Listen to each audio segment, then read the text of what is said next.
Kerala occupies a narrow sliver of India's southwestern coast, yet it is so biologically and culturally rich that it is famously branded as God's own country.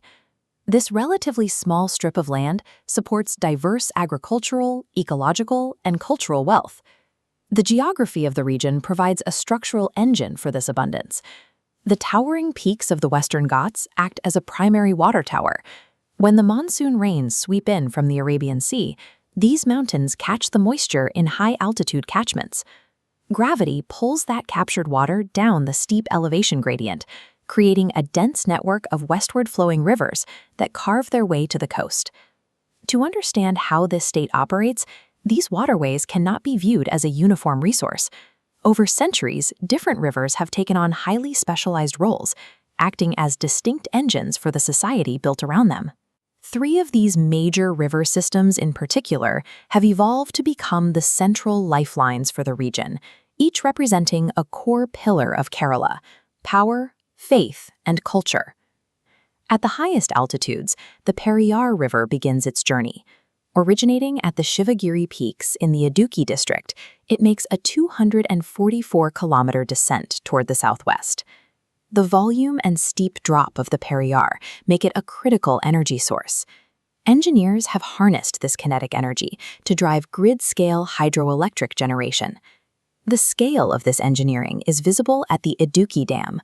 Wedged into a narrow gorge, it's one of Asia's largest arch dams, capturing the river's flow to supply a significant portion of the region's electricity.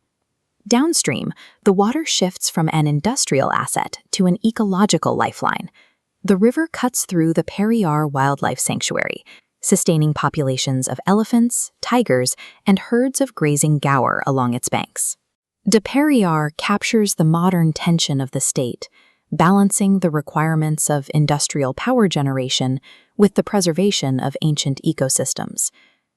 The Pamba River begins its journey in the Pulachi Malai Hills, winding 176 kilometers before finally emptying into the expansive waters of Vembanad Lake.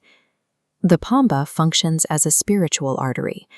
On these banks, the focus shifts away from energy production and toward ancient religious devotion. The river is essential to the Makaravilakku pilgrimage, a large-scale event bringing millions of worshippers to the Sabarimala temple situated along its banks. For the millions who make this journey, the river's water is a central part of the sacred ritual. Devotees rely on the Pamba for physical and spiritual purification before completing their trek. The Pamba underpins the state's cultural identity, turning a geographical feature into a shared spiritual heritage. The Bharatapuja, or River Nila, is one of the oldest river systems in Kerala. It is born in the Anaimalai Hills and flows westward for over 200 kilometers.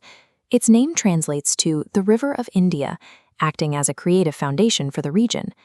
These banks have inspired literature, classical art forms, and centuries of music. This river also drives the agricultural output of the surrounding plains. It provides the water required to cultivate extensive fields of rice and sugarcane. This agricultural productivity is bolstered by smaller river veins, such as the Chaliar and the Meenachil, distributing irrigation water across multiple districts. The Bharatapuja functions as a societal bedrock, converting geographical features into direct sustenance, shaping both the diet and the cultural heritage of the population living alongside it. This historical wealth is currently fracturing. Today, these specialized river systems face human-driven threats that are causing a decline in their health. Despite their different roles, all 3 rivers share the same chemical burden. Unchecked industrial effluents and agricultural runoff are steadily degrading the water quality across the state. The physical destruction is equally severe.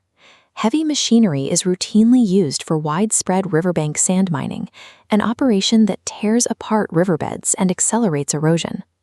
When these compromised, eroded channels are combined with erratic rainfall and shifting climate patterns, the agricultural and power infrastructure of the entire state is left vulnerable. The enduring legacy of God's own country depends on a shift in perspective.